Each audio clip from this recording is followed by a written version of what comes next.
Hello! Good day po mga ka-opinyon, no? Ang pag-uusapan po natin itong Hinebra, no?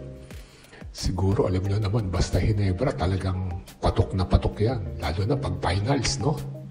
Dumadagundong talaga ang Araneta at MOA, no? Sayang nga, no? Hindi sila nakapasok, no? Pero makakabalik din naman yan, no? Sa mga Hinebra fans, di bale, may pagkakataon pa po kayo.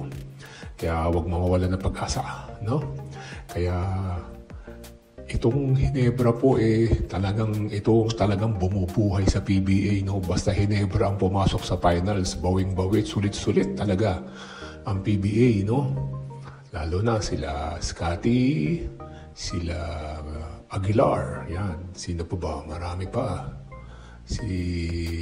Basta marami mga magagaling na players dyan. Sila Malonzo, no? Yan, talagang mga malalakas na players nila. No, marami. Halos lahat naman, siyempre.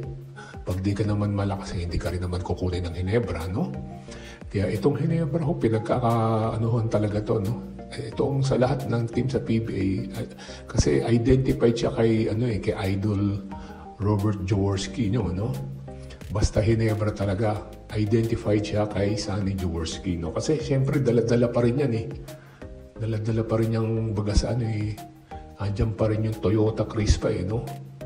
Identified pa rin yan kasi Toyota galing si Sonny Jaworski, no? Kaya talagang basta sinabing Hinebra, tatak Jaworski yan. Never say die po. Kaya matutuwa ka talaga pag pumasok ang Hinebra sa finals, no? Makikita mo talagang masayang-masaya tao, no? Pati sa mga makikita mo minsan sa mga bahay, no? Talagang ang dami po talagang ng Hinebra fans, no? Kaya huwag tayo mawawala ng pag-asa, no? Mga Hinebra fans, no? Nandiyan pa rin yan. Talagang tatak Jaworski po yan, ano? Kaya sana po si Coach Sonny Jaworski maging okay na, no? Pagdasal din po natin siya na gumaling na po sana, no? At sana may araw na mag-a-appear siya sa game ng Hinebra, no? Yan. Talagang basta Hinebra po talaga. Kailangan sa PBA may Hinebra. Naku, pag nawala, ewan ko lang, mahirap na, no? Basta Hinebra, tatak Jaworski, no? Kaya sa mga fans, huwag tayong mawawala ng pag-asa. Never say die ang Hinebra. God bless po, mga Hinebra fans and PBA fans, no? Maraming pong salamat. Thanks for listening. Please like and subscribe.